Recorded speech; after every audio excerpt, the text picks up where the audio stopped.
Nithyananda Paramashivoham Om Nithyananda Paramashivoham Om Nithyananda Paramashivoham Om Nithyananda Paramashivoham Om Nithyananda Paramashivoham Om Nithyananda Paramashivoham Om Nithyananda Paramashivoham Om Nithyananda Paramashivoham Om Nithyananda Paramashivoham Om Nithyananda Paramashivoham Om Nithyananda Paramashivoham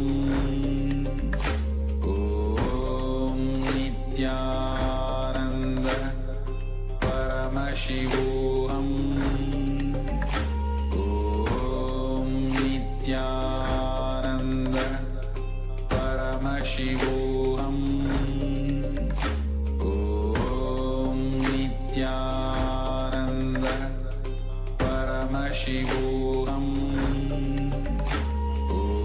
Om Nithyananda Paramashivoham Om Nithyananda Paramashivoham Om Nithyananda Paramashivoham Om Nithyananda Paramashivoham Om Nithyananda Paramashivoham Om Nithyananda. We welcome all the Paramashivoham participants to the first session of the day, Nithyananda Yoga. Let us all now get ready for the yoga session. Place our yoga mats down. Wear the Rudraksha Mala, the Abharana, and prepare a Panchapatram and Udani, 1 cup with a spoon with some water for the ritualistic cleansing. We request all the male participants to please remove your upper cloth and apply vibhuti on the 16 places over your body. Settle down on your yoga mat as we are going to start the session very soon.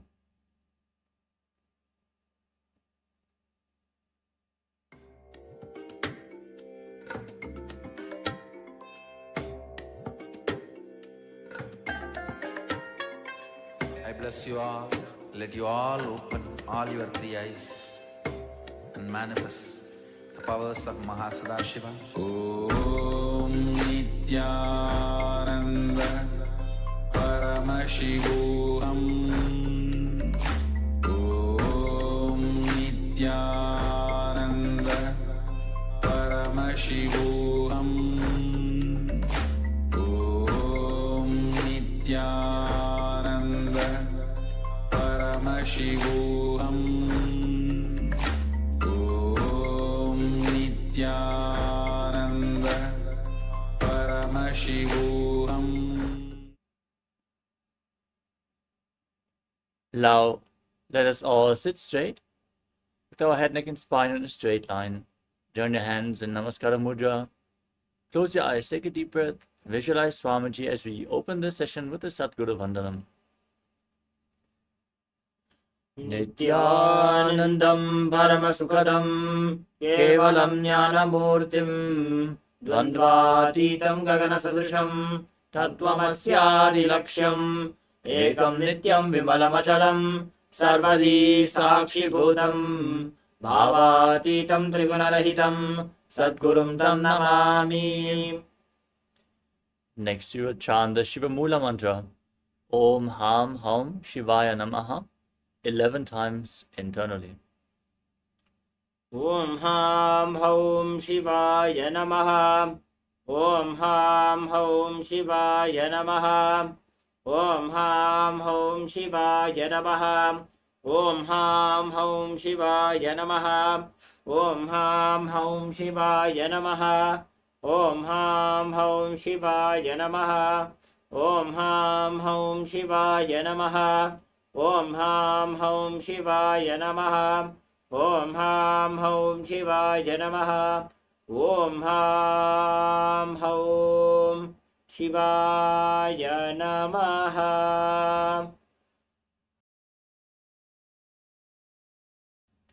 Next up is the Tattvachamanam, the ritualistic cleansing. Now, keep your right hand in the Gokarna Mudra in the shape of a cow's ear, like our acharyas are demonstrating. Take 1 adani, 1 spoon of water and pour it into your right palm. Each time the word Swadha is chanted, sip the water from the bottom of your palm. We are going to repeat this process thrice. ॐ आत्मतत्त्वं शोधयामि स्वधा. विद्यातत्त्वं शोधयामि स्वधा. शिवतत्त्वं शोधयामि स्वधा. Now, wash your right hand with the water from the Panchapatram. Wipe your lips twice with the bottom of your right thumb as we chant. ॐ हां हृदयाय नमः. Wash your hand again. With index, middle and ring finger joined together, touch above your upper lip and below the lower lip. Then wash your hand again. With index finger and thumb joined together, touch your right nostril and your left nostril. With ring finger and thumb joined together, touch your right eye, your left eye, your right ear and your left ear. Then wash your hand again. With your little finger and thumb joined together, touch your navel, your right chest and your left chest. Join all the fingertips together and touch above your head, the right shoulder, the left shoulder, and your heart center. Wash your hand again. Now clasp the right hand over the left and place both hands on your right thigh. Manifest in today's Nithyananda Yoga session. Set the Satya Sankalpa, the conscious declaration, and close your eyes as we chant the Sankalpa mantra.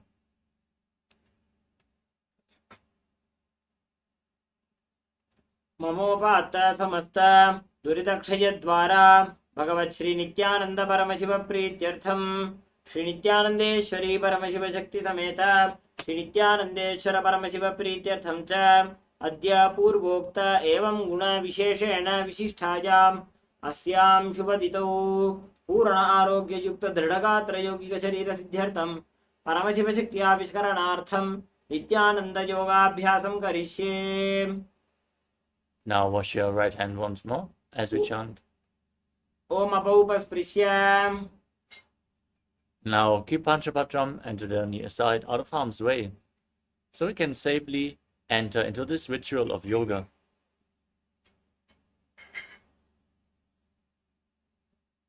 First, let us cover the components of KAILASA Nithyananda Yoga. KAILASA Nithyananda Yoga consists of 12 components, starting off with Asanam, the physical body postures, aligning your body to the cosmic geometry, aligning your body to Paramashiva. Pranayama, the breathing techniques, controlling the inhalation, retention, and exhalation of your breath in a specific way, infusing prana into your system, and intensely detoxifying it and awakening the prana within your system. The mudras, the energy circles, which you perform with your hands, your limbs, and various other body parts, align your energy circuits and prevent the prana, which is infused into the system, from seeping out, activating the non-mechanical parts of your brain, bandhas, the energy locks, intensely seal the prana into the system and lead the Kundalini Shakti up along the spine. The bandhas we are going to perform are of three kinds. The Mula Bandha, the root lock. As you contract your perineal floor and pull it up, you prevent the prana from seeping out. The Uddiyana Bandha, the stomach lock. As you contract your stomach muscles and pull your stomach in and up towards your spine, you intensely push the Kundalini Shakti up along your spine. And the Jalandhara Bandha, the throat lock. As you tuck your chin to the chest and internally lock the muscles of your throat, you prevent the Kundalini Shakti from falling down again. If you perform all the three bandhas in succession or together, it is an intense technique for Kundalini awakening. The bandhas we are going to perform are going to be represented by colored circles at the side, on the left side of the screen. Next up is Karana, the sacred dance postures, as preserved in the temples throughout India, carved in stone, frozen in time. Moving your body parts in synchronicity with intense awareness awakens a subtle breath as you align your body movement to the cosmic body movements. The japa, the internal repetition of mantras, intensely purifies your Vishuddhi chakra, activating the power of speech, vak, by aligning your speech to Paramashiva. We're going to project certain mantras on the screen.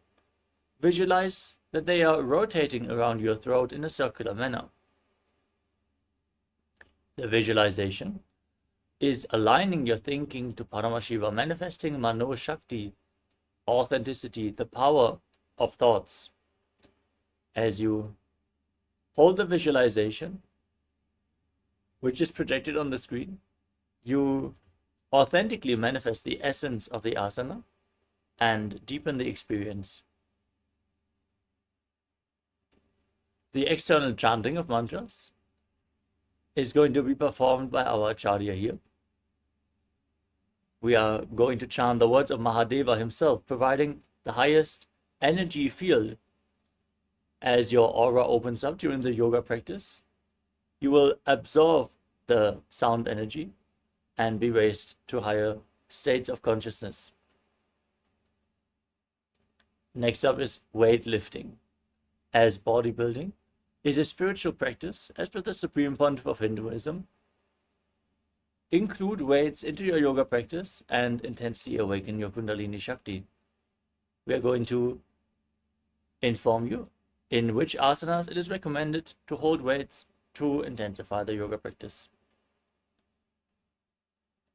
Next up is Abharana, the sacred Rudraksha jewelry.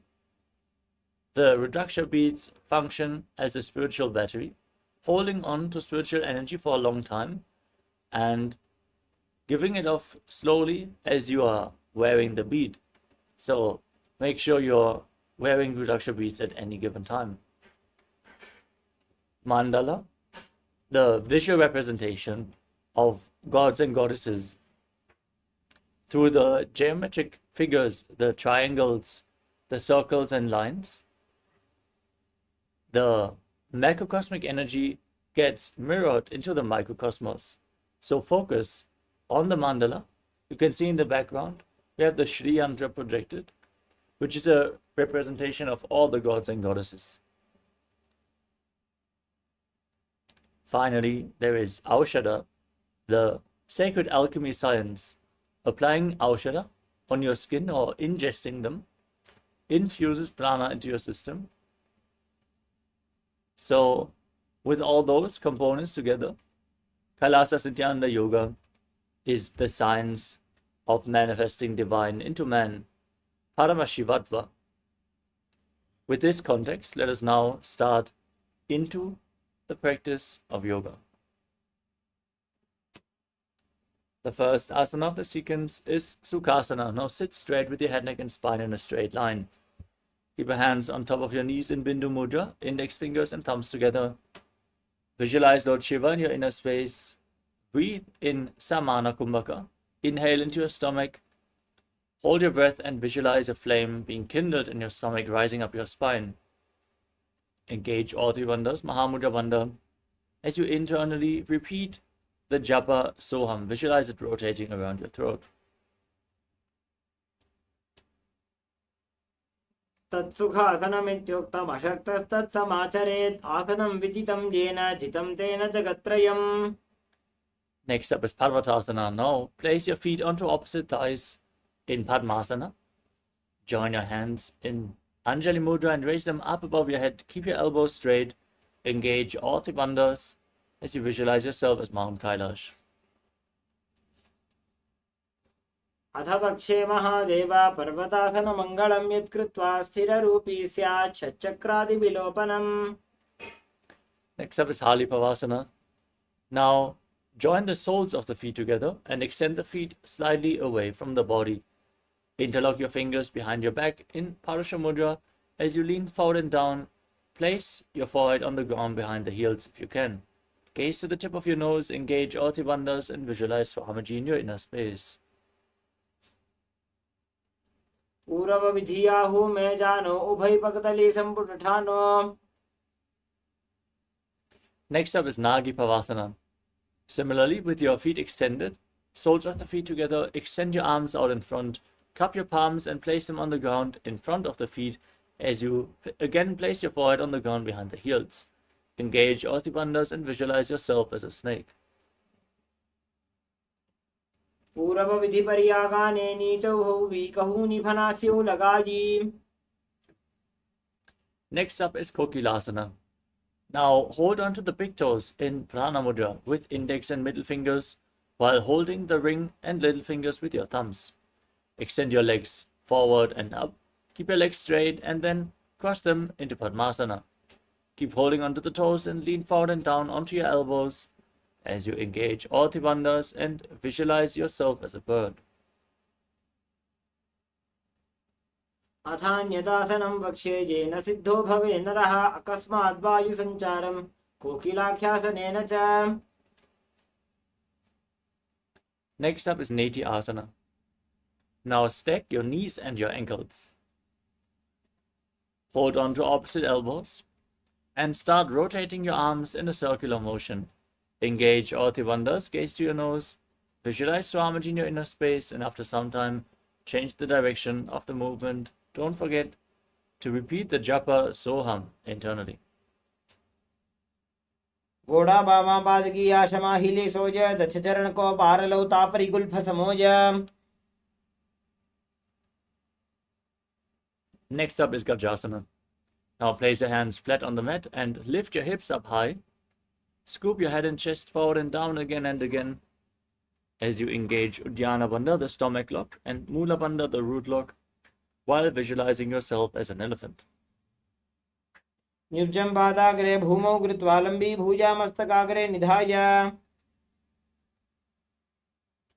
From the same position, now raise one heel off the ground and push the other one down and alternate again and again. Engage Uddiyana Bandha and Mula Bandha and visualize yourself as a bear in Rikshasana. एकैकं पादमाकुञ्च्य गजासनं कुर्यात् ऋक्षासनं भवति. Now rise up. Stand on the tips of the big toes as you place your hands in front of the chest in Hridaya Mudra with index, middle and fingers joined together. Visualize Swamiji in your inner space as you perform Uddiyana Bandha and Mula Bandha in Vaishyasana. केशेन पादयुगलं बद्ध्वादिष्टे दधोमुखः अथ वैश्यावक्षे यत्कृत्वा सत्यवान् भवेत्. The first karana of the sequence is Urtva Janu Karana. Now stand in Arimandi posture, heels together, toes pointing outwards and the knees bent. This is the basic stance from which many of the karanas are going to be performed. Now raise your hands to the chest and raise one knee up along the center of your body. Lead it along your body in a circular motion as you follow along with the respective hand again and again.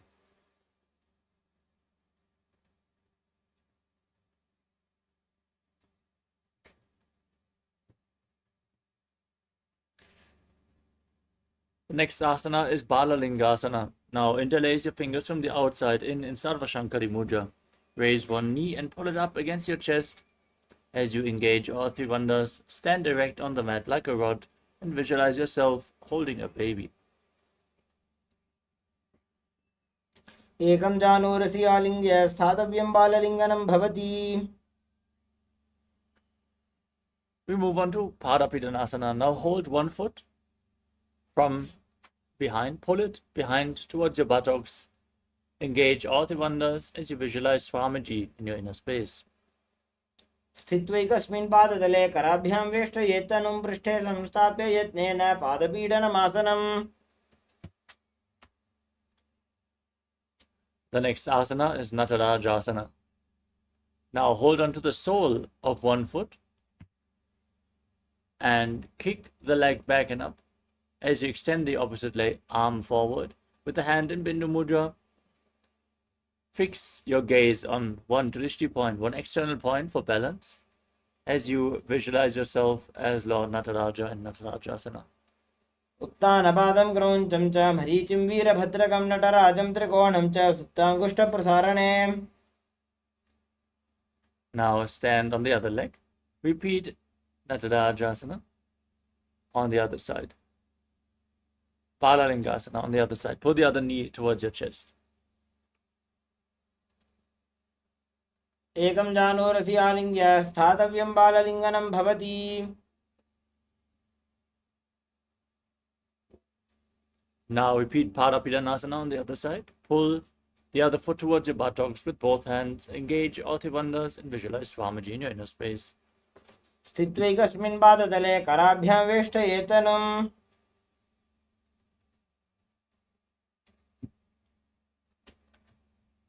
Now repeat Natarajasana on the other side. Hold the sole of the foot, kick your leg back and up and lean forward. Visualize performing the cosmic dance as Lord Nataraja.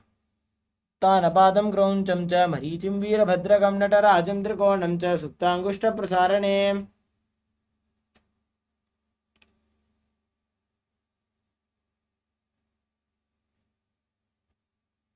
We move on to Ardha Karana. Now stand in Adimandi posture. Again, heels together, toes pointing upwards and your knees bent. Bring your hands to the chest and then step the right foot behind the left, toes down, heels up. And start swinging the right arm back and forth like a pendulum. Gracefully move your fingers one by one. Place the right hand over your nose and cross your ankles and repeat the movement on the other side as well.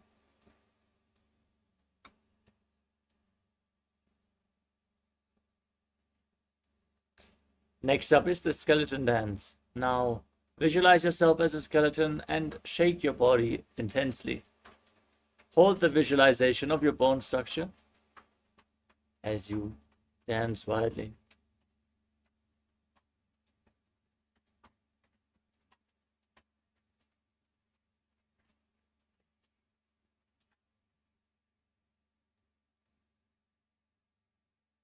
Next up is Katichinakarana. From Adimandi, heels together, toes pointing upwards and your knees bend. Raise your arms above your head and cross them with your palms facing backwards. Now, turn your body to one side, open up your arms above your head, return to the center, cross your arms again. Repeat this movement again and again.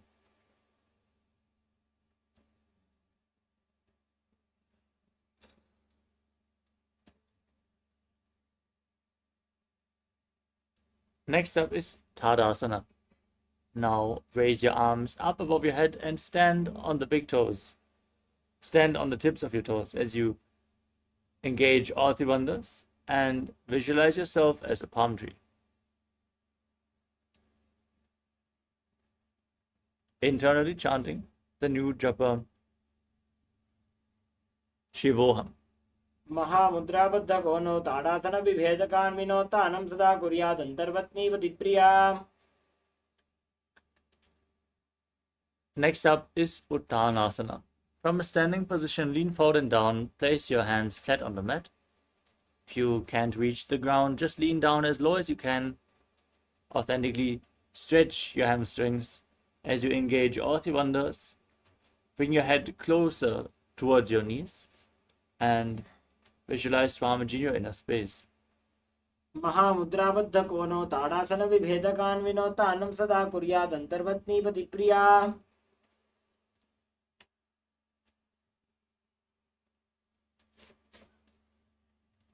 The next asana is Sarasvasana.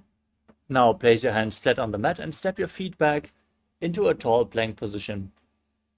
Engage the Mula Bandha and the Jalandhara Bandha.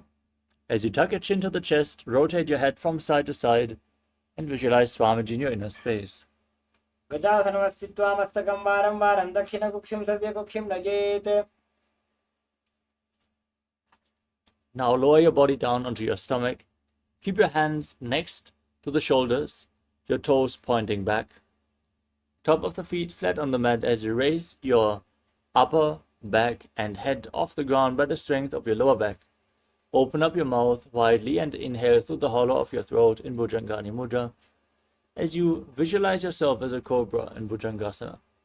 अंगुष्ठनाभिपर्यन्तम् अधो भूमो विनिन्यसेत् कराभ्यां च धरां धृत्वा ऊर्ध्वशीर्षफणीवहि. Now push your body back up into the plank position as you alternate bringing one knee in towards your chest back and forth. Visualize Swamiji in your inner space. Breathe calmly through your nose in Sahasrara Kumbhaka and perform the Mula Bandha in Shashasana. गजासन संस्थितो जानुद्वयमागुञ्च वारं वारं कर्तव्यं शशासनं भवति. Next up is Rathasana. From the same position, step one foot in between the two hands. Now jump the foot back and bring the other one in between the hands. Exchange the position of your feet again and again as you visualize yourself as a chariot. एक गजासन संस्थितो एकं पादं पूर्वमार्गेण भ्रामयित्वा कर्तव्यं रथासनं भवति. Now rise up, keep one leg back with the toes pointing sideways and bend the front knee at a 90-degree angle. Raise your arms up parallel above your head and push your hips forward as you engage Uddiyana Bandha and Mula Bandha. Gaze up towards your third eye and visualize yourself as Lord Veerabhadra in Veerabhadrasana. वासिष्ठमथकौण्डिन्यम् ऊर्ध्वकुक्कुटमेव च अष्टावक्रमथोत्थानं मयूरं सेतुबन्धनम्. Exchange the position of your feet and repeat Veerabhadrasana on the other side.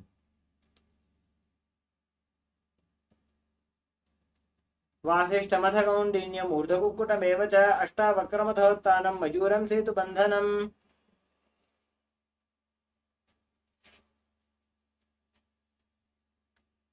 We move on to Vrikshasana. Now stand on one leg as you raise the sole of the other foot towards the inner opposite thigh.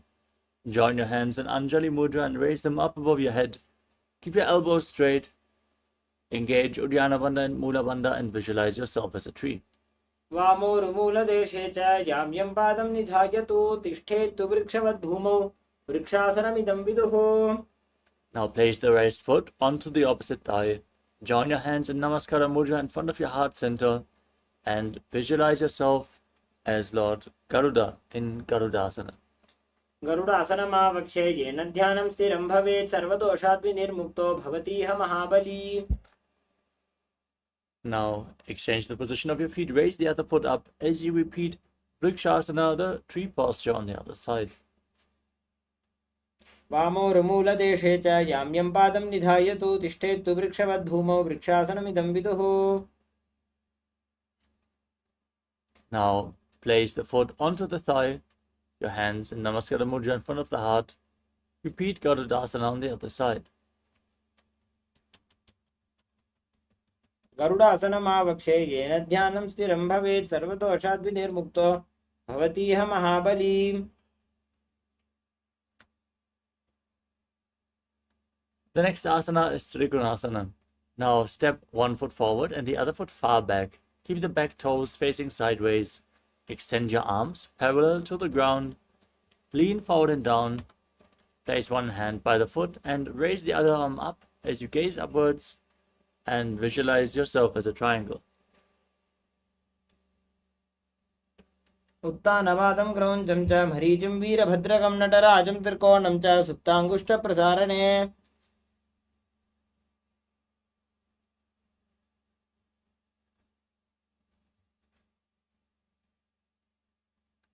Now exchange the position of your feet and lean forward and down. Gaze up. Repeat Trikonasana on the other side. उत्तानपादं क्रौञ्चं च मरीचिं वीरभद्रकं नटराजं त्रिकोणं च सुप्ताङ्गुष्ठप्रसारणे. Next up is the Nikuttaka Karana from Arimandi. Heels together, toes pointing upwards and your knees bent. Raise one heel off the ground and place your hands in front of the chest with the palms facing each other. Now stomp the raised heel down, raise the other heel up, and exchange the position of your hands again and again.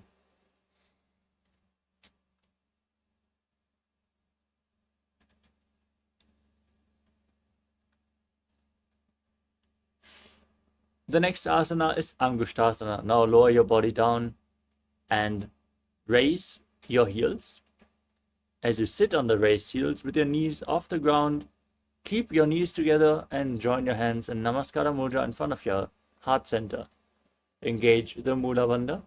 Visualize Swamiji and start breathing in Brahmari Kumbhaka, buzzing like a bee on the inhalation and exhalation as you internally chant the new japa Sadashivoham in Angushtasana.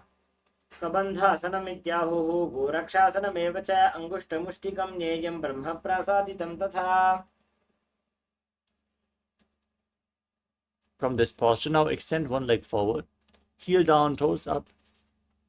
Keep your hands at the side of the body, fingertips just touching the ground, with the palms facing forward in Vara Mudra.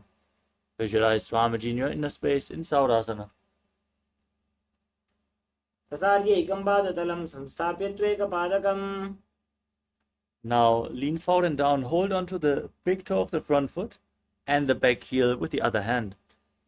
Visualize Swamiji in your inner space, keep buzzing like a bee in Vidunanasana. गुल्फस्थितो पादमेकं प्रसार्य तत्पादाग्रं संस्पृश्य तत्करेण. Now extend the other leg forward. Keep the hands at the side, palms forward. As you repeat Saurasana on the other side. प्रसार्यैकं पादतलं संस्थाप्य त्वेकपादकम्. Now lean forward and down, hold onto the big toe with the respective hand and the back heel with the other hand. Repeat Vidunanasana on the other side. गुल्फस्थितो पादमेकं प्रसार्य तत्पादाग्रं संस्पृश्य तत्करेण. Next up is Brahmajalankushasana. Now sit on the raised heels with the knees separated, the back of your hands on top of the knees. Tilt your head down, lock your throat, gaze in between the hands in Shambhavi Mudra, eyes open wide, unblinking, as you visualize Swamiji in your inner space in Brahmajalankushasana. तो वो फना पानी होए वैसे एड़ी दो कुदानी वैसे कोरबक दलिया की माहिली ice माहेरा शेमिली.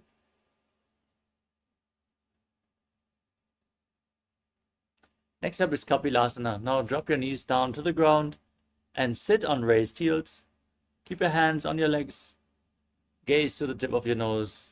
Engage Uddiyana Bandha and Mula Bandha as you visualize yourself as Sage Kapila Muni in Kapilasana.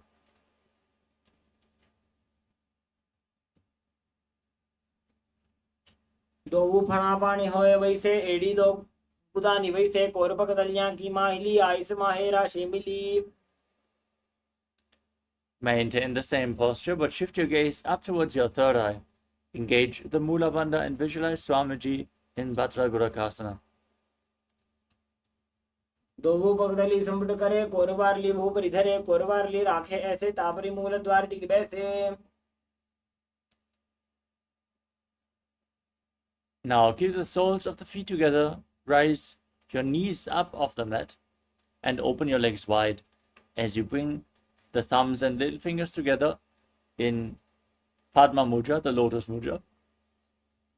and raise your arms up above your head.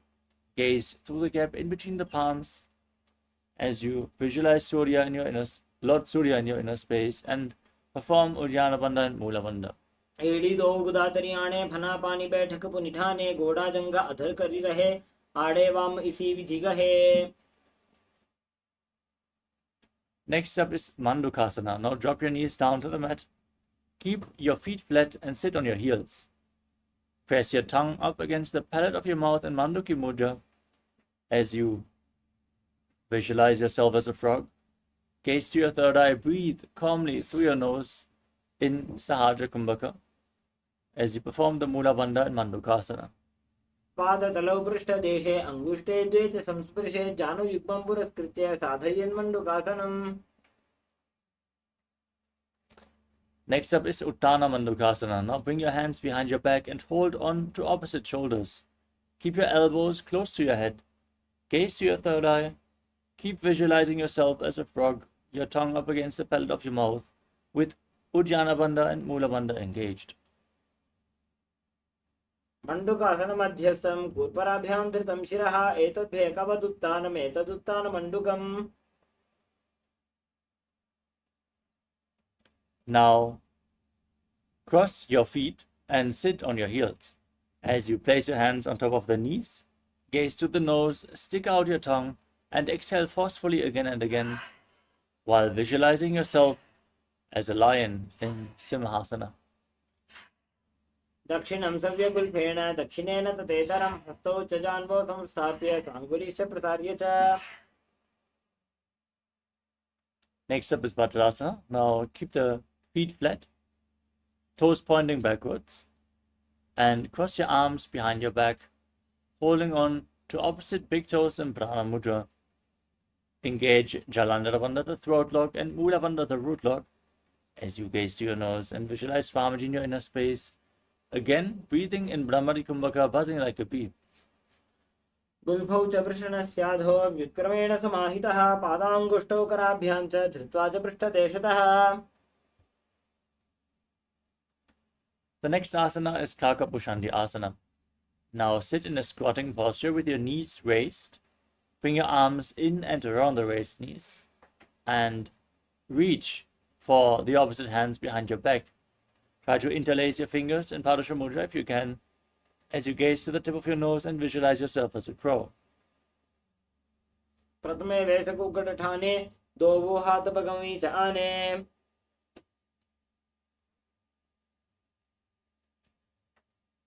The next asana is Kani Bhavasana. Now keep your hands flat on the mat, shoulder width apart.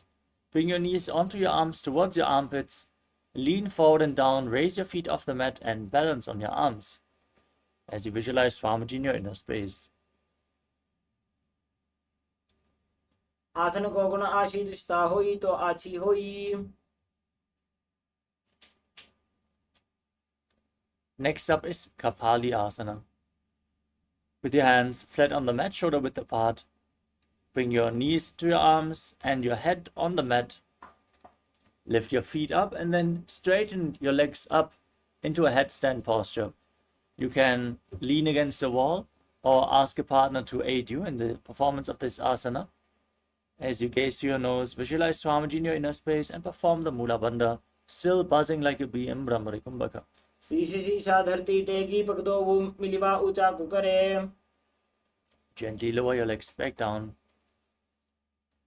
Sit in a squatting posture with your hands flat on the mat. Then twist your body to one side. Align one knee and your hip with your elbows as you lean onto your arms and lift your body off the ground, extending your legs out to the side. Gaze up towards your third eye. Visualize yourself as a peacock as you exhale deeply in the Rechaka Kumbhaka again and again in Parshvamayurasana. मयूरं दंडवत् कुर्यान् मायूरं दंडनामकं कुर्यान् मायूरं पार्श्वाभ्यां मायूरपार्श्वनामकम्. Now twist your body to the opposite direction. Balance on your arms, extend your legs as you repeat Parshvamayurasana on the other side. मयूरं दंडवत् कुर्यान् मायूरं दंडनामकं कुर्यान् मायूरं पार्श्वाभ्यां मायूरपार्श्वनामकम्.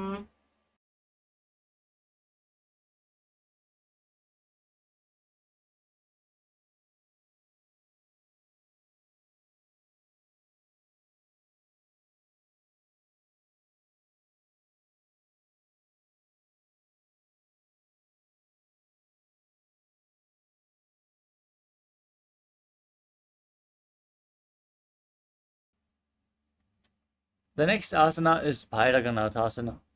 Now place your hands flat on the mat, shoulder width apart, and step one foot outside the respective shoulder in between the two hands.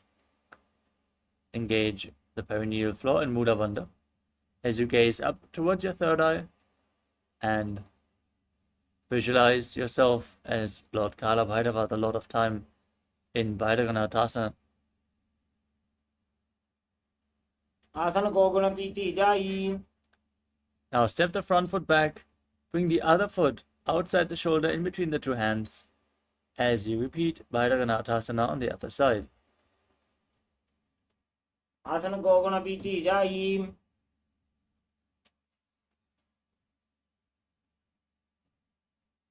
Now from the plank position, lower your body onto your forearms. Walk your feet slightly forward. Raise your head and gaze upwards as you visualize Swamiji in your inner space in Unmukha Pitasana. भून्यस्तो जानुनी हस्तो चतुष्पदम वाङ्मुखम्. Rise back up onto your hands and rotate your body, balancing on one arm as you raise the other arm up towards the sky. Keep your body straight. Gaze upwards and visualize yourself as Sage Vashishta in Vashishtasana. ऊर्ध्वकुक्कुट Vasishtha मरीचिहर मत्स्यकम्बरि वृत्तिं चोदरस्य विविधं धनुरासनम्. Place the other hand down, rotate your body, repeat Vashishtasana on the other side. ऊर्ध्वकुक्कुट Vasishtha मरीचिहर मत्स्यकम्बरि वृत्तिं चोदरस्य विविधं धनुरासनम्. Now extend your legs forward, come to a sitting posture as you bring your hands below your buttocks with the palms facing up. Elbows straight, gaze to your nose, visualize yourself as Lord Hanuman as you engage Jalandhara Bandha and Mula Bandha, the throat lock and the root lock, and internally chant the new japa Mahasadashivoham in Anjani Asana. दोऊ करगी उभय हथेली कोरबा रेली मैले भेली सो आगाने भूपरि दाशे महाने अंगुली मिली राशे. Next up is Paschimottanasana. From the sitting posture with your legs extended, lean forward and down, hold on to the big toes in Prana Mudra. Engage all three bandhas as you visualize Swamiji in your inner space. जानो परिललाटन्तु पश्चिमं ताणमुच्यते येन केन प्रकारेण सुगन्धार्यं च जायते. Next up is Ugrasana. With your legs extended, now interlock your fingers around your neck. Lean forward and down, bring your elbows outside the knee, the head in between the knees if you can. Engage all three bandhas, squeeze your core as you visualize Kali in your inner space. सभानिभ्यां दृढं धृत्वा जानो परिशिरंसेत् आसनो कर्मितं प्रोक्तं भवेत् नीलदीपनम्. Next up is Marichyasana. Now bring one heel to your perineum and raise the knee. Bring your arm in and around the raised knee and interlock your fingers behind as you visualize yourself as Sage Marichi. उत्तानपादं क्रौञ्चं च मरीचिं वीरभद्रकं नटराजं त्रिकोणं च सुप्ताङ्गुष्ठप्रसारणे. We move on to Mahamudrasana. Keep the heel at the perineum and drop the knee down to the side. Lean forward and down, hold on to the front foot with both hands. Gaze to your nose, visualize Swamiji, exhale all the way and engage all three bandhas in Mahamudrasana. महामुद्रां प्रवक्ष्यामि तन्त्रेऽस्मिन् मम वल्लभे. Now repeat Marichyasana on the other side. Bring the other heel in towards the perineum, knee raised, hands interlocked behind your back as you visualize yourself as Sage Marichi. उत्तानपादं क्रौञ्चं च मरीचिं वीरभद्रकं नटराजं त्रिकोणं च सुप्ताङ्गुष्ठप्रसारणे. Now drop the knee to the side, lean forward and down. Visualize Swamiji as you perform Mahamudra Bandha in Mahamudrasana on the other side. महामुद्रां प्रवक्ष्यामि तन्त्रेऽस्मिन् मम वल्लभे. Next up is Vajrasana 2. Join the soles of your feet together and hold them firmly with both hands. As you gaze up towards your third eye, push your knees down as close to the mat as you can as you visualize Swamiji in your inner space.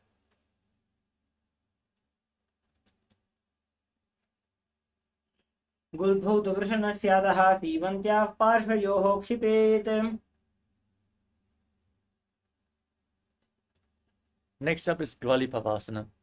Now, keeping the soles of the feet together, extend your legs away from the body. Place your hands on the knees. Tuck your chin to the chest. Contract the perineal floor. Gaze to your nose as you visualize Swamiji in your inner space.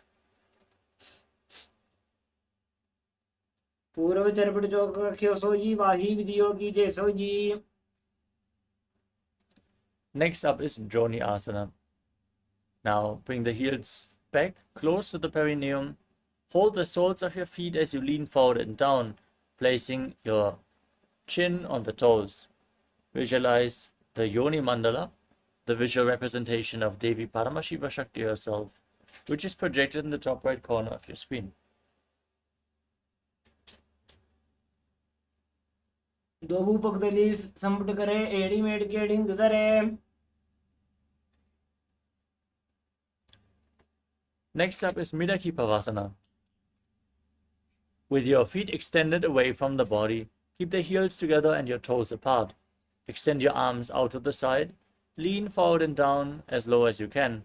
Bring your forehead on the ground behind your heels. As you gaze to your nose and visualize Swamiji in your inner space. पूर्व विधि परिपकदली संपुट शोल एड़ी मिली राशे.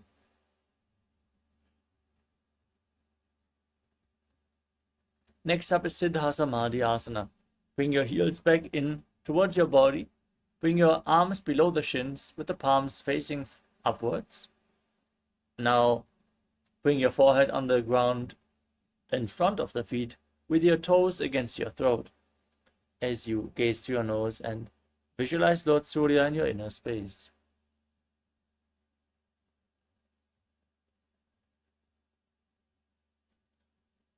दोबू पगदली संपुट करे सोले मेढ़ा आगा में धरे.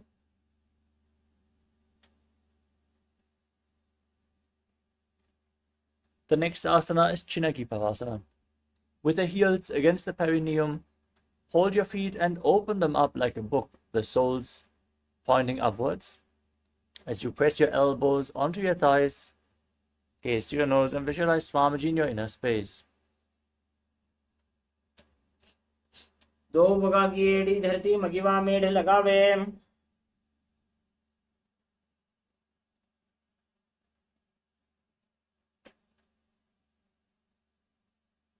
The next asana is Charapada Chokasana. Now, with the soles of the feet together, heels against your perineum, place your hands on the knees and push them down to the ground gently. As you gaze up towards your third eye, perform Uddiyana Bandha and Mula Bandha and visualize Swamiji in your inner space. दोबू पगदली संपुट धारे आगा ने करे जारे पसारे.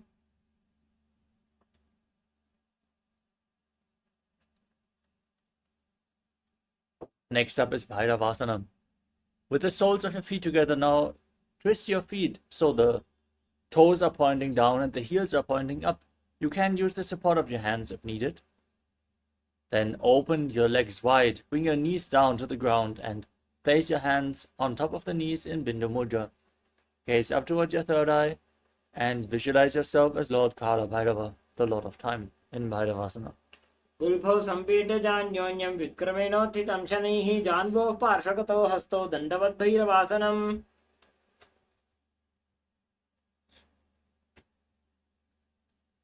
Next up is Samanasana. Now, keep one heel against the perineum and lift the sole of the other foot against your chest. Gaze up towards your third eye as you visualize Swamiji in your inner space. समानासनमावक्षे सिद्धमन्त्रादि साधनात्. Next up is Apanasana. Now bring the leg over top of your shoulder. Extend the opposite leg forward and up as you gaze upwards towards your third eye and visualize Swamiji in your inner space. केवलं पादमेकं च स्कन्धे चारोप्य यत्नतः. Now repeat Samanasana on the other side. Press the other heel against your perineum. Lift the opposite foot against your chest. Gaze to your third eye. Contract the perineal floor as you hold your breath in the Muladhara chakra. समानासनमावक्ष्ये सिद्धमन्त्रादिसाधनात्. Now repeat Apanasana on the other side. Lift the leg over your shoulder. Extend the opposite leg forward. Hands by the side for balance as you gaze up towards your third eye. And visualize Swamiji in Apanasana. केवलं पादमेकं च स्कन्धे चारोप्य यत्नतः. The next asana is Gomukhasana. Now stack your knees and keep your heels at the side of your hips. Place both the hands on top of the knees interlocked in Parashamudra. As you gaze to your nose, visualize the face of a cow.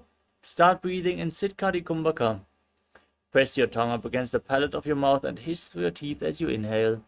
Engage the Mula Bandha and internally chant Om Nithyananda, the new japa. सव्ये दक्षिणगुल्फं तु पृष्ठपार्श्वे नियोजये दक्षिणे तथा सव्यं गोमुखं गोमुखं यथा. Next up is Anasuyasana. Maintain the same posture. Hold on to the big toes in Prana Mudra. Engage Uddiyana Bandha and Mula Bandha as you visualize yourself as Rishika Anasuya.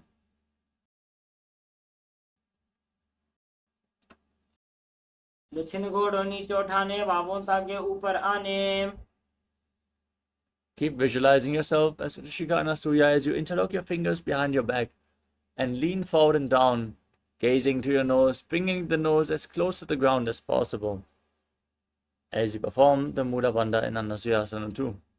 जीमणा गोदा की संधि उपरिड़ा वा गोड़ा की संधि मिलाई राशे गोड़ा से उले पकतल्यालो वाड़वाई सुधा राशे. Next up is Garudasana too. Now keep one leg flat with the heel of the foot against the perineum. Step the other foot flat on the mat with the knee raised. Keep your hands on the knees. Gaze to your nose and visualize yourself as Lord Garuda. डाबो पगमोडी एडी माहिलो गुल्फमूलद्वारिणी चैदे. Next up is Naradasana. From this posture, raise your perineum onto the heel. Interlock your fingers behind your neck. Twist your elbows outside the raised knee as you gaze to your third eye and visualize yourself as Sage Narada. पिष्टिजुआं पगदली केरी भूपरिता ही लगा वे फेरी गोड़ा सुदो पनो है जो जीत छिपा तेरा शेषोई. The next asana is Matsya Pitakasana. Now place one foot onto the opposite thigh and keep the opposite knee raised as you hold onto the big toe and the shin of that leg. Gaze to your nose and visualize Matsya, the fish avatar of Lord Vishnu. वामेन वामाङ्गुष्ठं तु गृहीतं मत्स्यपीठकम्.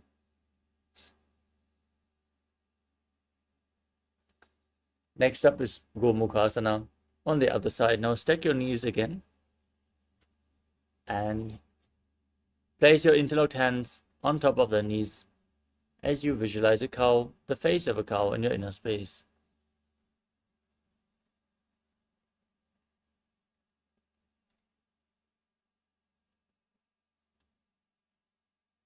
सव्ये दक्षिणगुल्फं तु पृष्ठपार्श्वे नियोजये दक्षिणेऽपि तथा सव्यं गोमुखं गोमुखं यथा.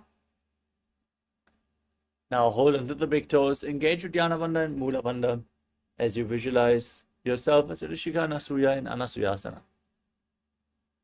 दक्षिण गोड़ और नीचे उठाने, बाहों आगे ऊपर आने. Interlock your fingers behind your back and lean forward and down, repeating Anasuyasana too on the other side. जीमणा गोदा की संधि उपरिड़ा वा गोड़ा की संधि मिलाई राशे गोड़ा सिवले पकतल्यालो वाड़वाई सुधा राशे. Now repeat Garudasana too on the other side. Pressing one heel against the perineum, the other foot flat, knee raised, hands on the knees, visualizing yourself as Lord Garuda. ડાબો પગ મોડી એડી માહિલો ગુલ્ફમ મૂલદ્વારની ચૈદે.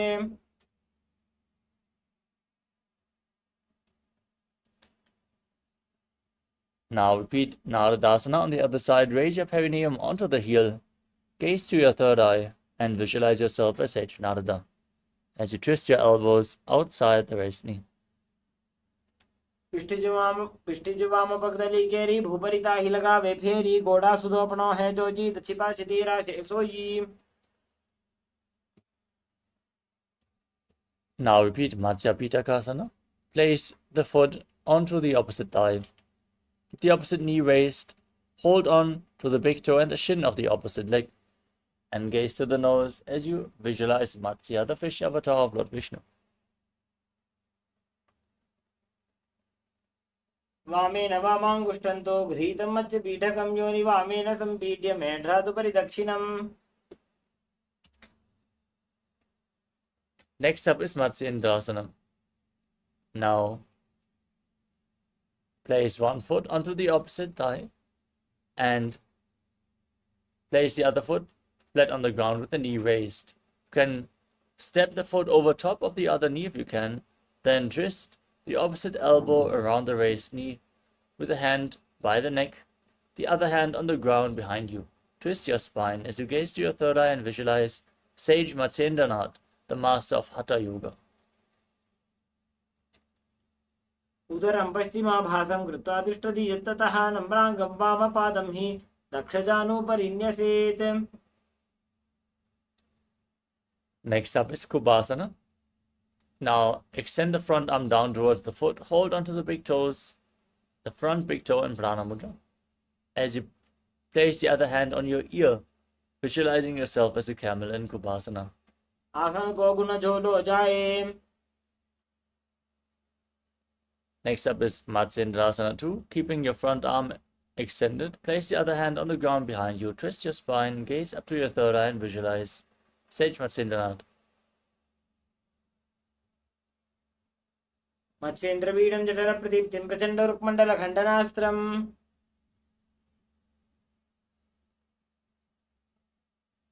Now extend both legs forward and place the other foot onto the opposite thigh.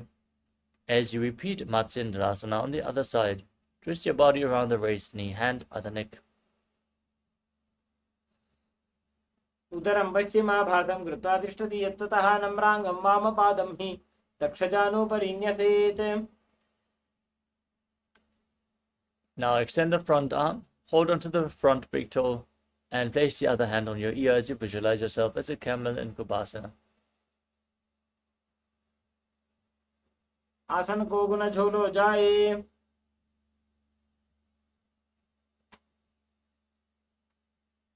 Place the back hand down on the ground, twist your spine as you gaze to your third eye and visualize Sage Matsyendranath, the master of Hatha Yoga in Matsyendrasana 2. मत्स्येन्द्रपीडं जठरप्रदीप्तिं प्रचण्डरुक्मण्डलखण्डनास्त्रम्. Next up is Padmasana. Now place your feet onto opposite thighs in the lotus posture as you keep your hands on the knees. Gaze to your nose. Visualize yourself as Lord Shiva as you breathe in Sitali Kumbhaka. Press your tongue against the back of the teeth and hiss through your teeth as you inhale. Engage all Trivandhas as you internally chant Om Nithyananda Maha Sadashivoham. आसनं द्विविधं प्रोक्तं पद्मं वज्रासनं तथा ऊर्ध्वोरुपरि चेत् धत्ते उभे पादतले यथा. Now cross your arms in front and hold on to opposite big toes in Prana Mudra. As you gaze to your nose, engage the Mula Bandha and visualize yourself as Goddess Parvati, the consort of Lord Shiva, in Padmasana 2. उत्तानौ चरणौ कृत्वा ऊरु संस्थौ प्रयत्नतः.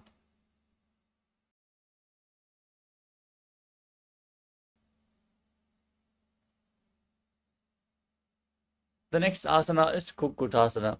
Sitting in Padmasana, bring your hands in between the legs and place them flat on the mat.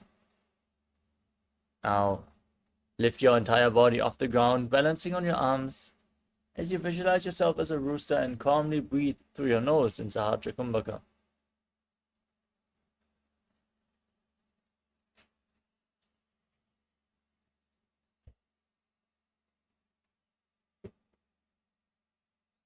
धरामोष्ठिपकरत्वेन तत्कोर्परि स्थापितानाभिपार्श्वः. Next up is Baddha Asana. From Padmasana, now rise up onto your knees. Keep your hands flat on the ground, fingers pointing towards your body as you bend your arms and lean onto your elbows with your navel. Lift your entire body off the mat and balance as you visualize Swamiji in Baddha Asana. धरामोष्ठिपकरत्वेन तत्कोर्परि स्थापितानाभिपार्श्वः. Next up is Mayurasana. Extend your legs and lean onto your elbows. Find balance, lift your legs off the ground, extend them straight as you visualize yourself as a peacock. अथ वक्षे Mahadev मयूरासनमुत्तमम्. Now lower your body down onto your stomach. Keep your toes pointing outwards, the heels down. Interlock your fingers around your neck and place your forehead on the ground as you visualize yourself as a crocodile in Makarasana. अध्यासशेते हृदयं निधाय भूमौ च पादौ च प्रसार्यमानो शिरश्च धृत्वा करदण्डयुग्मे देहाग्निकारं मकरासनं तत्. Now place your hands flat on the mat next to your shoulders and raise your legs up as you engage your lower back and glutes in Shalabhasana. Visualize yourself as a locust. शलभासन भेदाश्च नटभेरुण्ड नामके गण्डभेरुण्ड सहिते शीर्षदण्डासनं तथा. We move on to Ushtrasana. Now bend your knees and hold onto your feet as you pull them outside of the hip as close to the ground as you can. Visualize yourself as a camel as you perform the Mula Bandha. अध्यासशेते पदयुग्मव्यस्तं पृष्ठे निधायापि धृतं कराभ्याम्.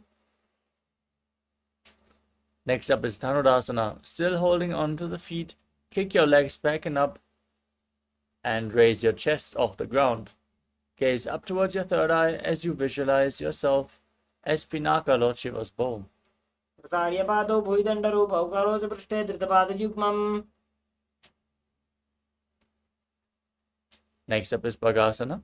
Now sit in a kneeling posture with your heels outside the hips, toes touching behind, hands on the knees, and internally chant the new japa Om Nithyananda Paramashivoham. उल्टा मोड़ी पादो वैसे बहुरो जुगती करे एक ऐसे. Now place your forearms on the ground, elbows shoulder width apart. Place your head on the mat and support it with your hands. As you walk your feet forward, raise your hips and lift your legs up off the mat, pulling your knees in close towards your chest in Gohi Asana as you visualize Swamiji and gaze to your nose. दो हाथ की कहुनी जोई पुनिह कलाई जाने दोई. From Gohi Asana, now extend your legs up straight into Shirshasana, the headstand posture. Lean against the wall for support if needed as you gaze to your nose and visualize Swamiji in your inner space. विपरीतं मण्डलं च द्विधैव विदितं हिनः. Gently lower your legs down. Come to a seated posture with your legs extended in front. We are going to enter a sequence of Pastika Kumbhaka, which is rapid exhalation from the nose by contracting the abdominal muscles again and again. Now hold your calves with your hands and lift them up in front of your face. Keep rapidly exhaling as you visualize Swamiji in your inner space in Bhudyasana. दो हाथ पग बाहर आने घोड़ा तरे कागजी ठाने. Now cross your arms behind your back and hold on to opposite shoulders in Parighasana as you keep breathing rapidly in Bastika Kumbhaka.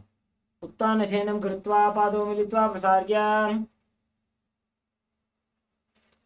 Next up is Naukasana. Extend your arms parallel to the ground and raise your legs up as you visualize yourself as a boat crossing the ocean of samsara. उत्तानशयनं कुर्पराभ्यां भूमिं वष्टभ्याम्. Now join the soles of the feet together and pull your feet against your chest. Keep rapidly exhaling in Rudrasana. पगदली सम्पूटकरी हातस्य पग उचायी.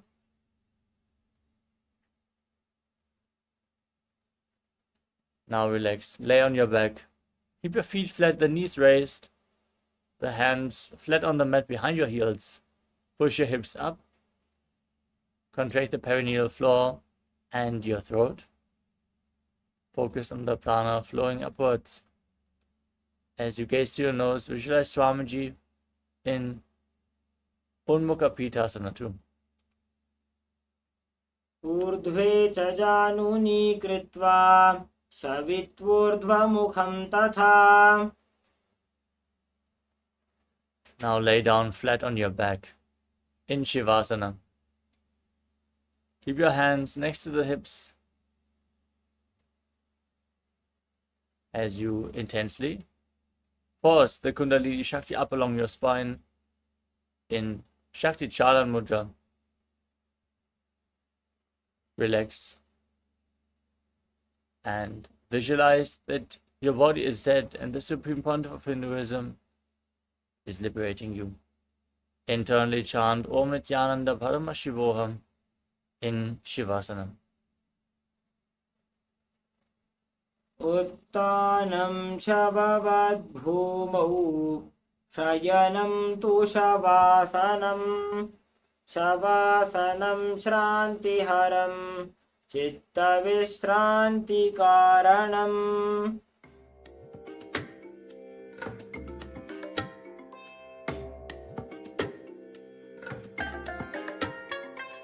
I bless you all. Let you all open all your three eyes and manifest the powers of Mahasadashiva. Om Nithyananda Paramashivoham. Om Nithyananda Paramashivoham. Om Nithyananda Paramashivoham. Om Nithyananda Paramashivoham. Om Nithyananda Paramashivoham. Om Nithyananda Paramashivoham. Om Nithyananda Paramashivoham. Om Nithyananda Paramashivoham. Om Nithyananda Paramashivoham. Om Nithyananda Paramashivoham. Om Nithyananda Paramashivoham. Om Nithyananda Paramashivoham. Om Nithyananda Paramashivoham. Om Nithyananda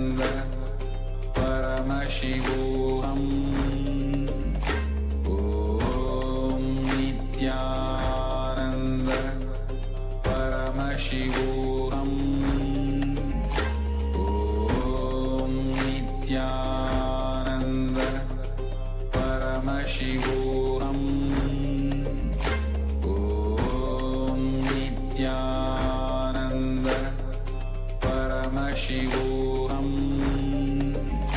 Om Nithyananda Paramashivoham. Om Nithyananda Paramashivoham. Om Nithyananda Paramashivoham. Om Nithyananda